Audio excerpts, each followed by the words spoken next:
vous emmène à Lama Island. Venez avec moi, venez avec moi.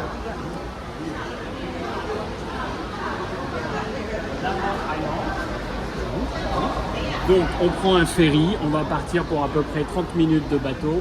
On va arriver à Yangshu Wan au premier et on va faire la balade qui a là. On va rentrer à l'intérieur des terres, c'est très désertique, très beau avec beaucoup de pierres, ça va être très ensoleillé mais il fait frais, il fait 18-20 degrés. Ensuite on va continuer comme ça, on va continuer. Là il n'est pas indiqué mais on va aller faire un petit tour monter peut-être au Mount Stenhouse. Et on va revenir vers le deuxième port qui est le Yangshuha pour reprendre un bateau pour repartir sur Aberdeen après. Voilà. Toute petite balade, à peu près 10 km. On l'a déjà fait avec Louis, mais c'est vraiment très beau et on peut, à mon avis ça va prendre 2-3 heures. On a un pique-nique et on se parlera.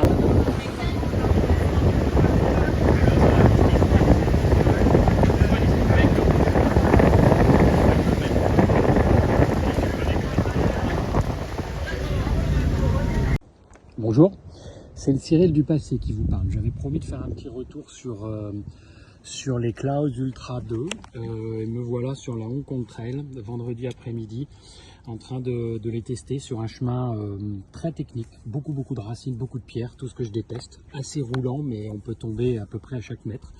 Et je dois dire que je suis déçu. Je suis déçu principalement de la semelle intermédiaire à l'avant.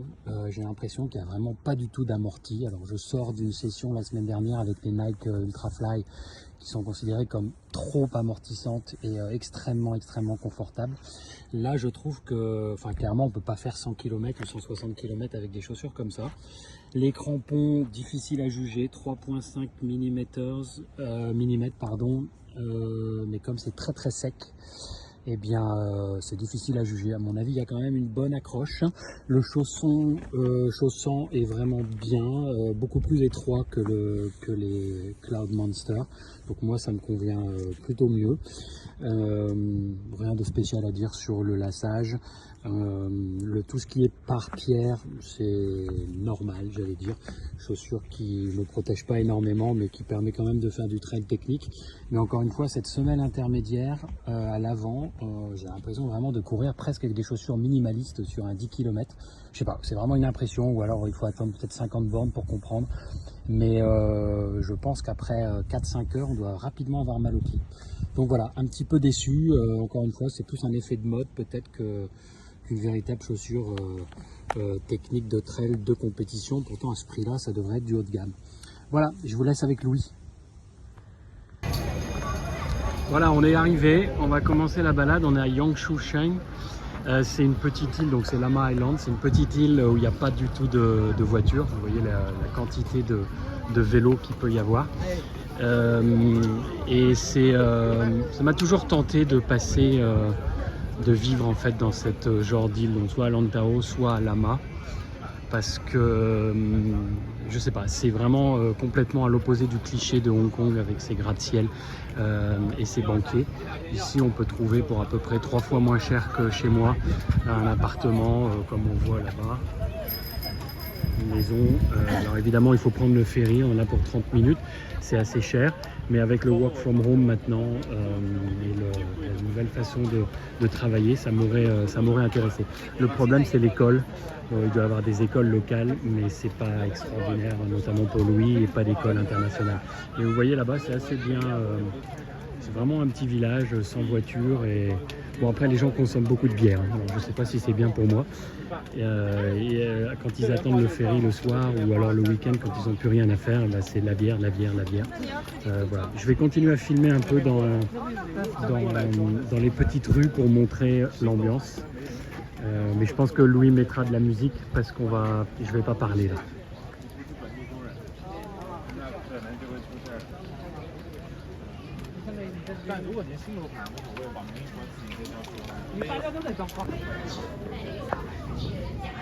Là, c'est un petit magasin de pêche. Quand j'étais avec Hugues à Hong Kong, on allait acheter nos vers de terre ici et ensuite on allait pêcher. Je ne sais pas si on le voit encore. Ouais, on voit, c'est du matériel de pêche et il doit y avoir des vers là quelque part, mais je ne sais pas où ils sont. Je me demande si c'est pas ici. Voilà, avec Hugues, on était des grands pêcheurs et on prenait du poisson. Hein. C'était 4-5 cm de long, mais c'était... je me souviens que Hugues avait rien pris, mais moi j'arrivais à prendre un peu de poisson. Voilà, on continue. Là, on va voir quelques restaurants. Et puis ensuite, on va tourner à gauche. On va quitter cette cohorte de Chinois. Et on va aller un peu plus dans la nature. Comme d'habitude, là, ici, il y a plein de monde. Le ferry débarque avec tous les touristes. Et ensuite, il n'y a plus personne dès qu'il faut faire 5 mètres de dénivelé positif.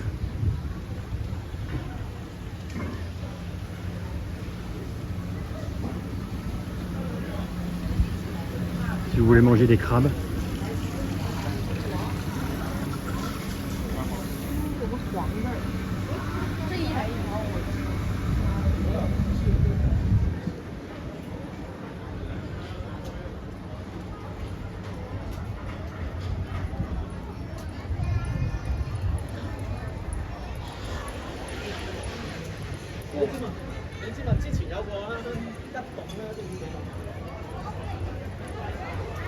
Et des dim sum qui arrivent. Mais nous on les a déjà mangés ce matin, donc pas besoin de manger des dim sum ici. Et tout ça c'est des gens qui mangent des dim sum.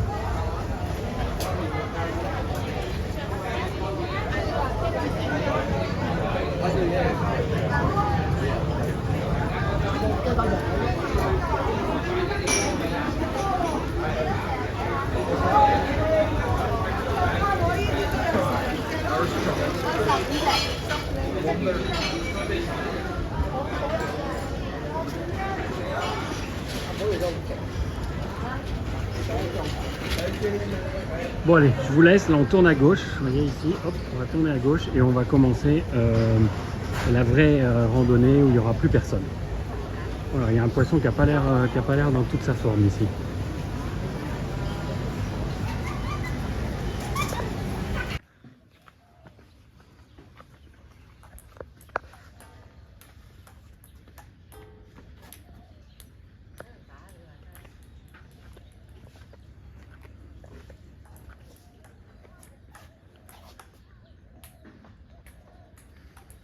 Petite vie de village, comme j'expliquais, avec des maisons sur les hauteurs, très vert, pas forcément beau, hein. Vous voyez là, c'est un peu de la broussaille, un peu n'importe quoi. Mais ça doit être agréable de vivre ici. Beaucoup d'expats, beaucoup de professeurs vivent ici. Beaucoup de gens qui sont arrivés à Hong Kong dans les années au début du siècle, je vais dire, et qui sont restés, qui n'ont plus les moyens, qui perdent leur job, CQFD, et qui n'ont plus les moyens de vivre à Hong Kong Island et qui se sont un peu réfugiés ici. Et s'ils ont eu la chance d'acheter quelque chose il y a une dizaine d'années, ils peuvent rester maintenant ici tranquilles en faisant des petits boulots, en travaillant sur le net. Voilà, beaucoup de poubelles aussi, vous voyez.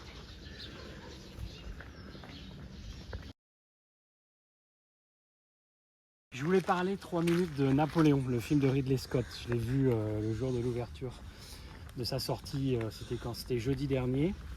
Et je suis un grand fan de Ridley Scott. J'ai aimé pratiquement tous ses films. Et j'ai même aimé The House of Gucci, le dernier qu'il avait fait, et très mauvaise critique. Mais moi j'ai vraiment aimé. Donc évidemment, passionné d'histoire, j'étais vraiment impatient d'aller voir ce film. Très déçu, j'ai été très déçu. Je savais que c'était pas un biopic, je savais que c'était pas une biographie. Le but de Ridley Scott, c'était absolument pas de raconter totalement l'histoire de Napoléon, mais c'était vraiment un focus sur sa relation avec Joséphine. Je le savais, il n'y avait pas besoin d'être critique littéraire dans le monde gaucho, je sais pas quoi, pour comprendre ça. Donc c'est pas pour ça que j'étais déçu, mais j'ai trouvé qu'il n'y avait pas de rythme réellement. Il y avait beaucoup d'enchaînements de scènes. C'est-à-dire qu'on n'est pas accroché à l'histoire, c'est des enchaînements de scènes. Alors éventuellement il y a un peu un rythme avec sa relation avec Joséphine, mais tout le reste, toutes les batailles, toute sa vie, son accession au trône, tout ça c'est un peu comme si on filmait maintenant une vidéo avec Louis et qu'à chaque fois on arrêtait toutes les 30 secondes, toutes les 3 minutes et puis après on reprenait et on faisait un montage. J'ai pas trouvé du tout. Le rythme c'est le bonbon. Après moi je suis pas du tout difficile au niveau du cinéma. Un bon film avec Cadmerade, je pense que c'est vraiment ce qu'il y a de mieux. Donc je suis pas du style à critiquer Ridley Scott. Mais là vraiment j'ai vraiment été déçu. Bon, pas mal de petites erreurs historiques, mais ça c'est pas très grave. Quelques belles scènes de bataille, Austerlitz, Waterloo, éventuellement Toulon au début. C'est quand même très très bien fait. Mais j'espérais qu'il y en aurait encore un petit peu plus. Évidemment aucun mot sur le développement de l'économie, le code civil, la gestion de l'Europe, etc. La fin est bâclée. On passe. Le film dure 2h36 minutes. J'allais dire les 30 dernières minutes, c'est la fuite de la Russie, la défaite militaire, Waterloo et Sainte-Hélène. Donc c'est vraiment très rapide en 30 minutes, alors qu'on passe 2 heures au début à raconter je sais pas quoi. Enfin bref, j'ai vraiment regardé ma montre très souvent et j'ai pas vraiment aimé. Bon, après il y a quand même une très très belle scène, comme je disais, de bataille. Les costumes sont bien faits, puis surtout Joaquin Phoenix, pardon, il est absolument incroyable. La façon dont il joue, il est absolument incroyable. Et rien que pour ça, on peut aller le voir. Mais alors, ils ont sorti une version longue de 4 heures. Waouh, je pense que là, ça va être très très compliqué à voir la version longue de 4 heures. Voilà. Hier, j'ai joué à foot contre UKFA à Stanley Hall et j'ai perdu 4-1. Et mon papa a pris des vidéos à Stanley Hall pour le chaîne YouTube.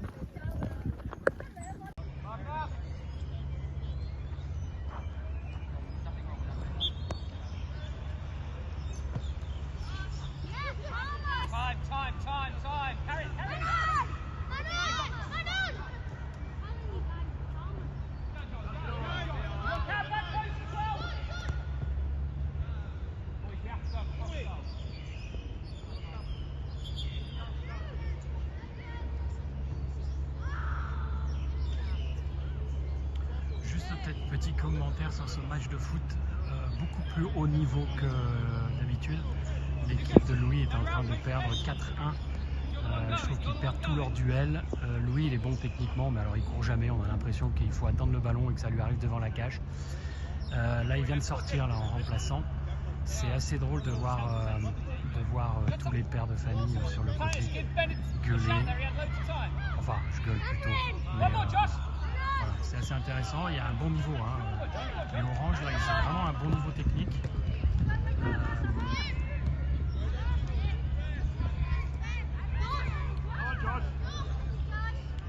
Et voilà, regardez le but là. Oh, magnifique.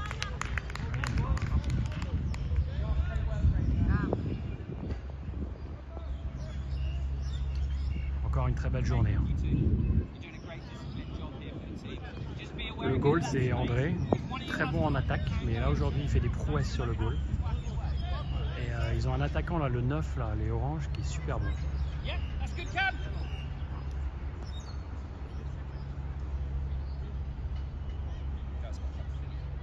C'est bien qu'on assiste à un but des jaunes, mais j'y crois pas trop. Ils n'ont pas eu de réelle franche occasion, peut-être une. Ouais, là par exemple il se bat pas, là, il aurait dû y aller et tacler. Il s'est pas battu là. Pourtant il est bon là, le petit blond Atmos. Regardez le 3 là, super bon. Ça dégage comme ça, comme on peut. Lui il est super fort. Alessandro, vous voyez là, vous voyez ce qu'il vient de faire là? Il est super bon. Alors là il faut qu'il le mette là. Allez Kakou, allez. Non, alors putain, c'est pas possible ça, c'est des bandes de nuls. Ça c'était l'occasion du match et ils l'ont raté. Ouais, du coup je m'en vais.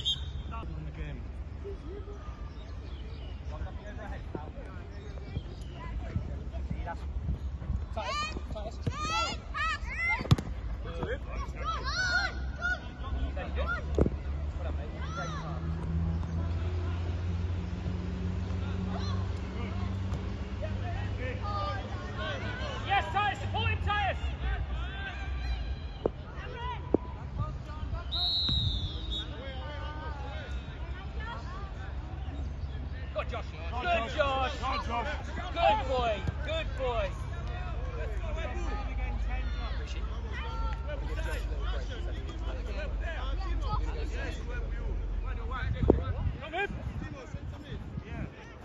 Good, sorry. Allez, go, go. Have a shot. Good.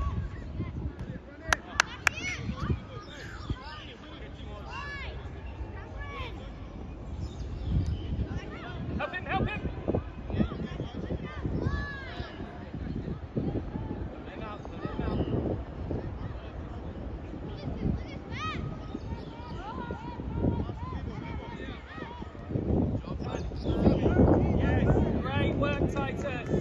Switch, Josh!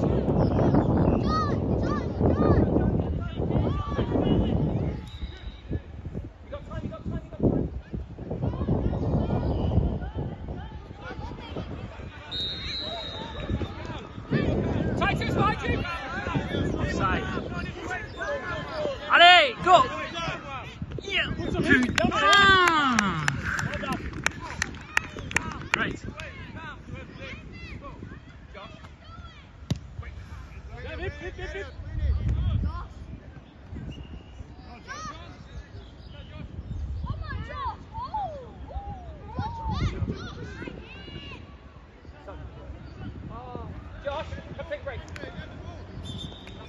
C'est la photo officielle de l'équipe, vous voyez.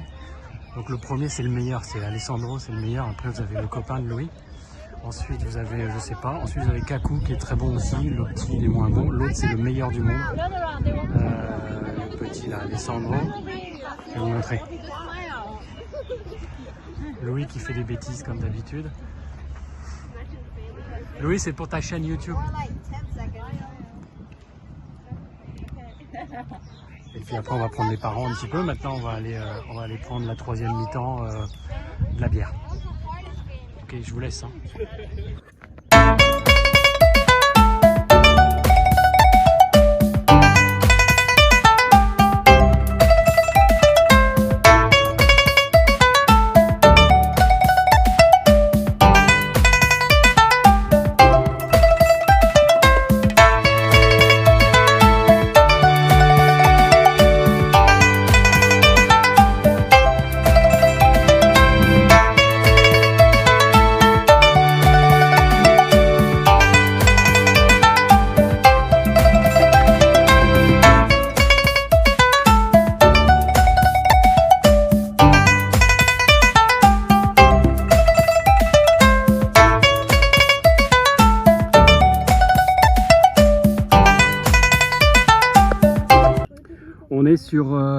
On est en Provence-Alpes-Côte d'Azur, au niveau des Alpilles. Je ne sais pas si vous vous rendez un petit peu compte là, donc c'est très très sec. Les Alpilles sont un peu près de la mer là, quand même, hein, avec une grosse usine de fabrication d'électricité à partir de charbon. On voit le charbon, là. On voit bien le charbon. Voilà. Et là on continue, on est sur une sorte de chemin de crête. Ça tape hein, quand même. Il fait pas trop chaud mais ça tape. Et c'est quand même magnifique. J'adore la végétation, c'est vraiment les Alpilles. Hein.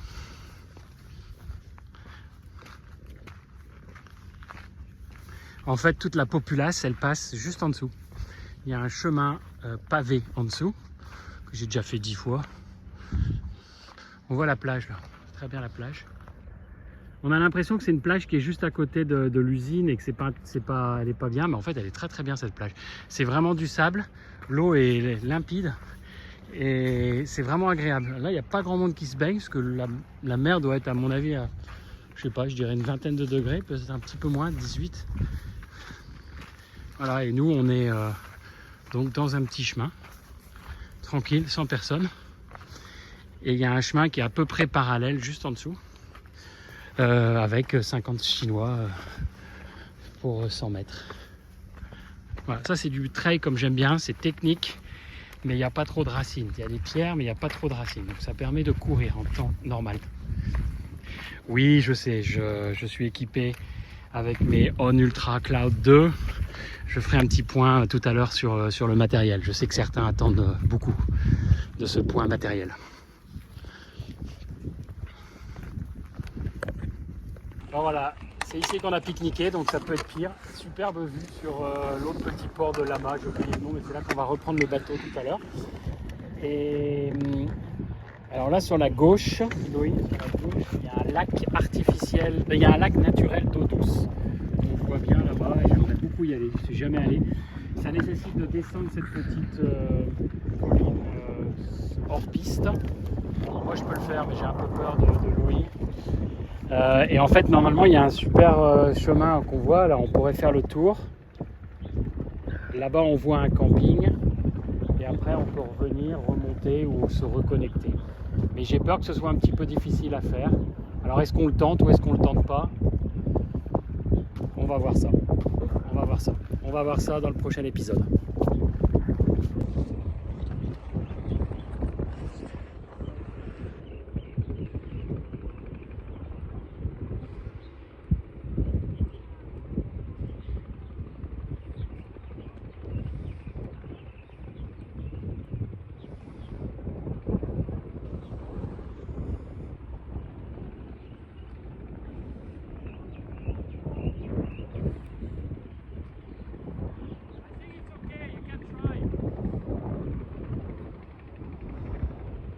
Au revoir. En fait, je suis descendu et j'ai pas réussi. Ça paraît assez facile au début. Puis après, il y a une sorte de fossé avec que de la végétation et je pouvais pas passer. C'est vraiment dommage parce que je voudrais faire le tour, mais bon, on sera pour une prochaine fois. Louis, dis bonjour. Bonjour. Très bien, merci.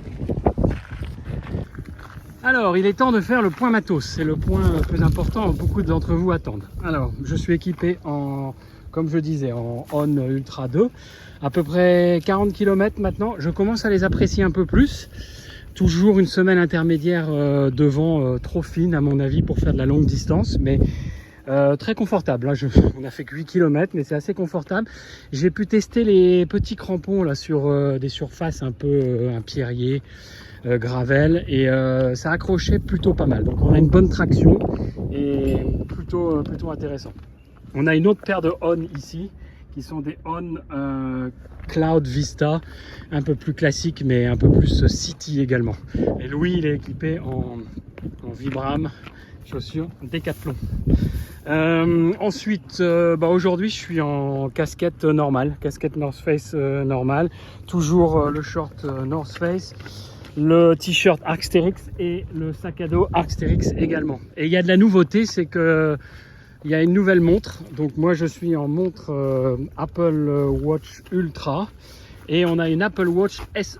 On va vous montrer l'Apple Watch SE. Louis, montre ton Apple Watch SE qui est la nouvelle montre pour être bien équipé. Et une Apple Watch série 9. Ok, je sais, tout le monde doit rigoler, ça fait très cliché Apple Family. Je peux vous montrer les 3 iPhones aussi, hein. On a le 15, le 14 et le 13. Comme ça, toute la famille a son iPhone. Ça fait très cliché, mais voilà. Bon, c'était, je sais pas si ça fait rire ou si les gens vont se désabonner. Mais en tout cas, c'est la vérité. Voilà. Ça, c'est une petite plage secrète. Je vais montrer toi ça. Cette plage.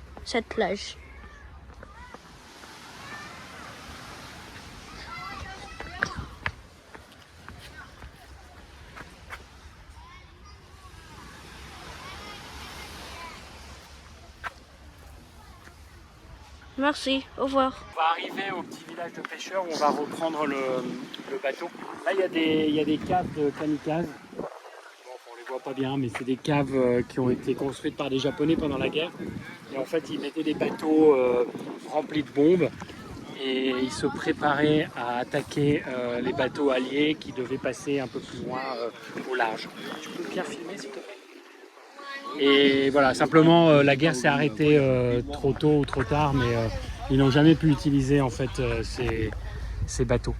Voilà, donc on va bientôt arriver. Et puis on n'a pas fait beaucoup aujourd'hui. C'est un peu pénible, on n'a fait que 9-10 km. Moi j'aimerais bien monter là-haut, mais voilà, je suis accompagné de personnes qui ne veulent pas trop faire du dénivelé. Que vous dire d'autre? Eh ben, Louis va dire au revoir et puis je pense que c'est la dernière partie de cette vidéo. Au revoir. On va reprendre le ferry pour aller à Aberdeen. Encore une fois, une dernière scène vidéo magnifique.